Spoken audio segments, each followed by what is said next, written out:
व्यक्ति का मन बहुत चंचल होता है और यही कारण है कि मन अशांत रहता है और कई तरह के सवालों का जन्म भी अशांत मन के कारण ही होता है।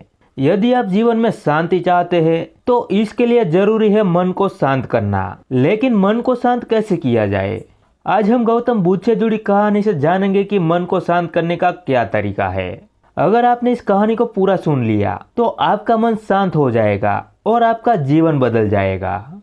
एक लड़का गौतम बुद्ध के पास जाकर कहता है, मेरे जीवन में बहुत अशांति है, कृपा करके आप मेरा मार्गदर्शन कीजिए जिससे मैं इस अशांति से छुटकारा पा सकूं। गौतम बुद्ध लड़के से जीवन की अशांति का कारण पूछते हैं। लड़का उत्तर देता है, अत्यधिक विचारों के कारण मेरे भीतर बहुत सारे विचार आते हैं जिससे मेरा मन अशांत रहता है। बुद्ध मुस्कुराते हुए कहते हैं, ऊपर आकाश की ओर देखो और बताओ तुम्हें सूर्य दिख रहा है? लड़का ऊपर देखता है और कहता है, धूप दिख रहा है। बुद्ध पूछते हैं, अगर तुम लगातार धूप में खड़े रहोगे तब क्या होगा?